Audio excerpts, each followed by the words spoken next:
Episode की starting में हमने देखा कि दामी अपने मैनेजर से छुट्टी की बात कर रही थी ताकि वो अपनी मॉम का ध्यान रख सके। लेकिन मैनेजर मना कर देते हैं और कहते हैं कि वैसे ही हमारे पास कंडक्टर्स की कमी है।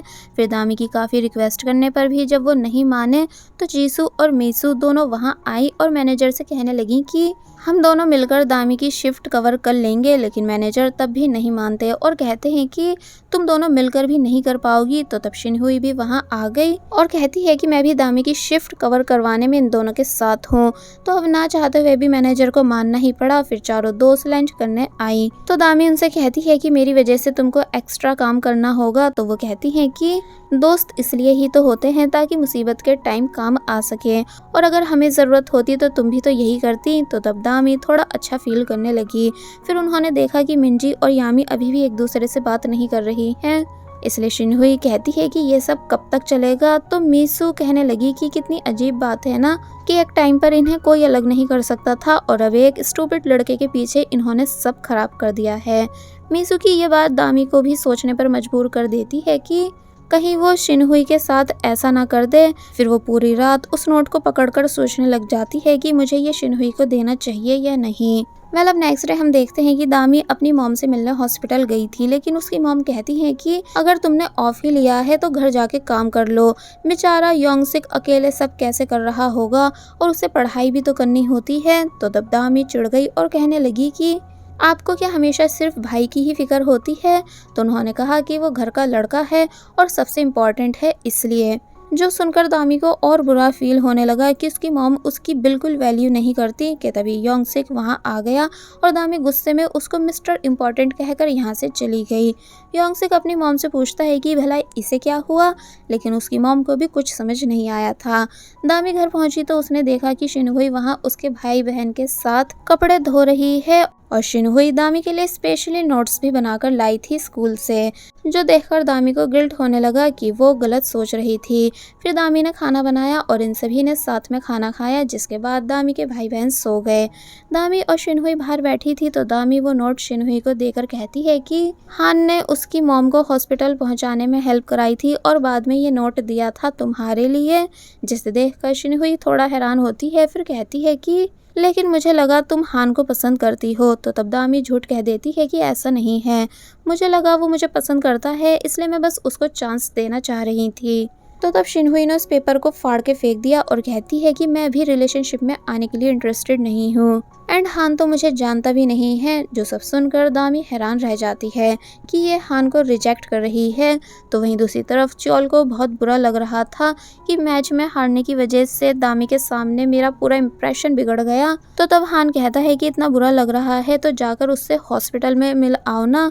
च्योल को कुछ समझ नहीं आता कि क्या हॉस्पिटल में। तो तब हान उसको दामी की मॉम के एक्सीडेंट के बारे में बताता है। तो तब स्कूल के बाद च्योल और हान हॉस्पिटल गए।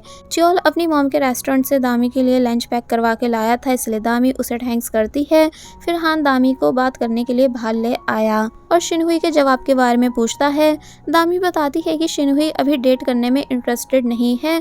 तो ये सुनकर हान का दिल टूट गया और च्योल ने भी इन दोनों की बातें सुन ली थी, इसलिए वो पूरे रास्ते हान को टीज करता हुआ जाता है कि मेरे सिग्मा मेल को प्यार हो गया है पर साथ ही वो रिजेक्ट भी हो गया है। तो वहीं योंगसिक जब अपने घर आया तो वो वहाँ शिनहुई को अपने सिबलिंग्स के साथ सोते हुए देखता है, जो देखकर उसे अच्छा लगा। मगर तभी शिनहुई और बच्चों की नींद खुल गई।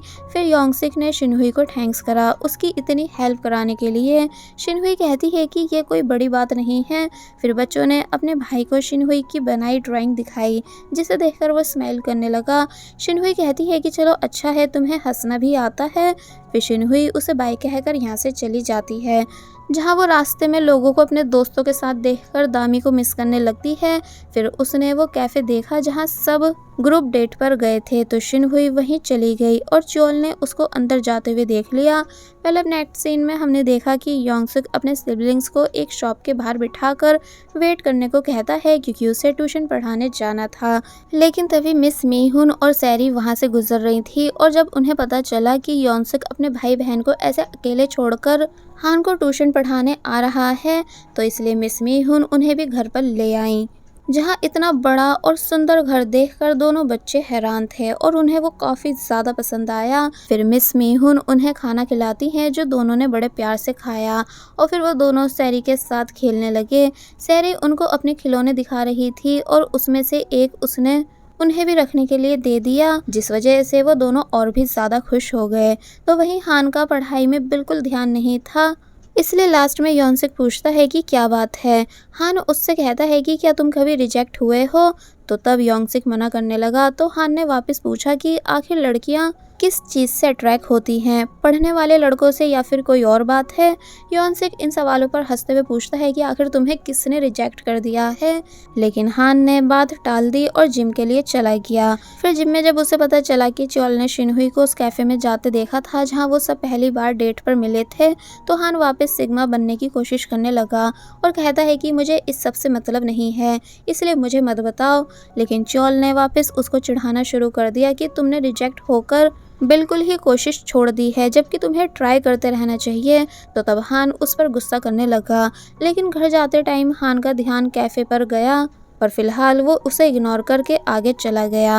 अब नेक्स्ट डे हम देखते हैं कि बस ट्रांसपोर्टेशन में जब यामी बाहर जा रही थी तो उसकी स्लीपर टूट गई कि तभी मिंजी वहां आई और उसने अपनी स्लीपर यामी को दे दी और खुद एक प्लास्टिक बैग पहन लेती है।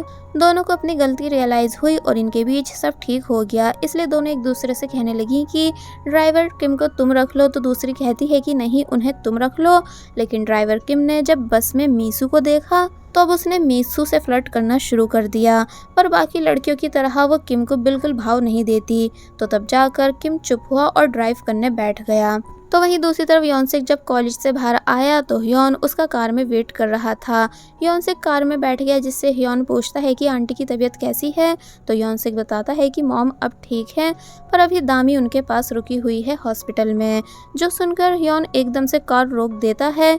यॉनसिक पूछता है कि भला क्या हुआ। तो तब ह्योन बोला कि मुझे अपना अर्जेंट काम याद आ गया है, इसलिए तुम बस से चले जाओ। यॉनसिक कार से उतर गया और सोचने लगा कि इसे भी पता नहीं क्या क्या हो जाता है। तो वहीं हॉस्पिटल में हम देखते हैं कि दामी के बैग से कुछ दवाइयाँ उसकी मॉम को मिली। तो तब उन्होंने देखा कि दामी के हाथ पूरे लाल हो गए हैं चोट से, तो वो उसको दवाई लगाने लगी। लेकिन दामी चिढ़कर उनसे दवाई लेकर बाहर आ गई और तभी ह्योन भी फ्रूट्स लेकर आ रहा था, पर दामी उससे बात करने के लिए नहीं रुकी और यहाँ से चली गई। ह्योन ने दामी की मॉम से पूछा कि आप कैसी हो और भला दामी को क्या हो गया है। तो तब उन्होंने बताया कि मैं ठीक हूँ, लेकिन पता नहीं दामी क्यों आज इतना अजीब बिहेव कर रही है और शायद ऐसा वो कुछ दिनों से कर रही है। ह्योन कहता है कि मैं उससे बात करता हूँ। फिर वो बाहर देखता है कि दामी वेटिंग एरिया में बैठी है, इसलिए वो भी उसके पास आकर बैठ गया और पूछता है कि भला क्या बात है। तो तब दामी कहती है कि मैं किसी काम की नहीं हूँ, इसलिए किसी की भी नज़रों में मेरी वैल्यू नहीं। तो तब ह्योन उससे पूछने लगा कि ऐसा भला तुमसे किसने कहा है, यानी तुम इतनी ज़्यादा स्मार्ट हो, सब काम मैनेज कर रही हो और अपनी मॉम का भी ध्यान रख रही हो, हाँ बस थोड़ी सी अगली हो और बाकी चीज़ों में ऑलराउंडर हो, जिसे कभी कोई टक्कर नहीं दे सकता। तो ये सुनकर दामी थोड़ा स्माइल करती है। फिर ह्योन ने कहा कि अगर तुम खुश रहना चाहती हो तो उसके लिए तुम्हें खुद कुछ करना होगा, क्योंकि खुद से अपनी खुशियाँ ढूंढी जाती हैं। तुम किसी पर डिपेंड नहीं रह सकती अपनी खुशियों के लिए। तो ये सुनकर दामी एकदम से उठी और कहने लगी कि मुझे अर्जेंटली कहीं जाना है और फिर तभी वहाँ से चली गई। तो तब ह्योन को रिग्रेट होने लगा कि ये मामला तो प्यार का लग रहा है, जिसमें मैंने अपनी खुद की ही क्रश को एक ऐसी एडवाइस दे दी है कि वो मुझे छोड़कर किसी और के पास गई है। यानी 100% दामी किसी लड़के की वजह से परेशान थी। दामी भागते हुए घर पहुंची और वो पूरे रास्ते हान के ही बारे में सोच रही थी कि मुझे हान को अपनी फीलिंग्स बता देनी चाहिए। उसने घर से वो नोट उठाया जो शिनहुई ने फेंक दिया था, जिसमें हान का नंबर लिखा था। दामी जल्दी से मोबाइल बूथ पर जाकर हान को कॉल करती है, लेकिन बात करके पता चला कि हान घर पे नहीं है, स्कूल गया हुआ है। तो दामी वहाँ से उसके स्कूल की तरफ भागने लगी, लेकिन वहाँ च्योल से उसे पता चला कि हान पहले ही निकल गया था, शायद उसे कोई अर्जेंट काम था इसलिए। तो ये सुनकर वो उदास उदास हो गई। बाय द वे च्योल को लग रहा था कि दामी उससे मिलने आई है और तभी एक बाइक स्पीड से वहां आ रही थी, तो दामी ने च्योल को अपनी तरफ खींचकर बचा लिया ताकि उसे चोट नहीं लगे। बट इससे तो च्योल और भी ज्यादा इम्प्रेस हो गया, इसलिए दामी को जबरदस्ती अपने साथ लंच पर ले गया। तो वहीं हान स्कूल से आज इसलिए जल्दी चला गया था क्योंकि उसके दिमाग में बार बार शिनहुई का ही ख्याल आ रहा था।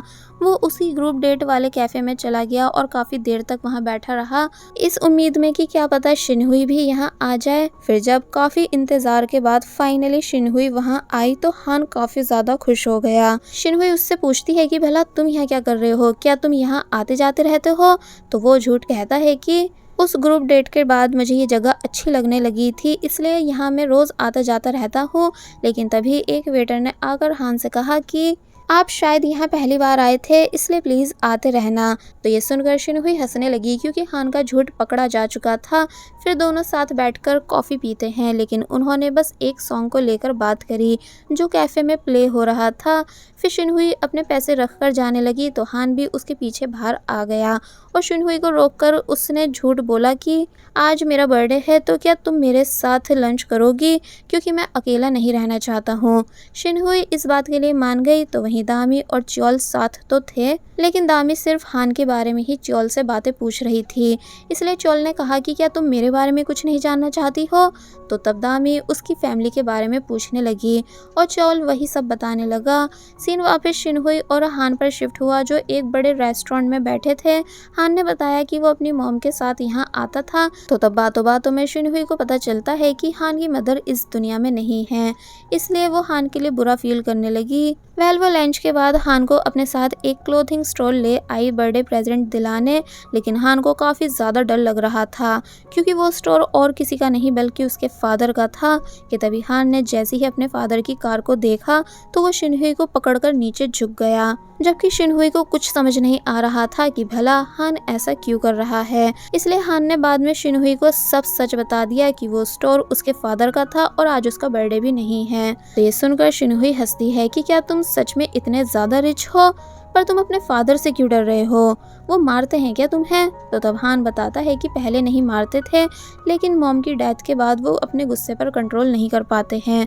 तो ये सुनकर शिनहुई को काफ़ी ज़्यादा बुरा फील होने लगा हान के लिए।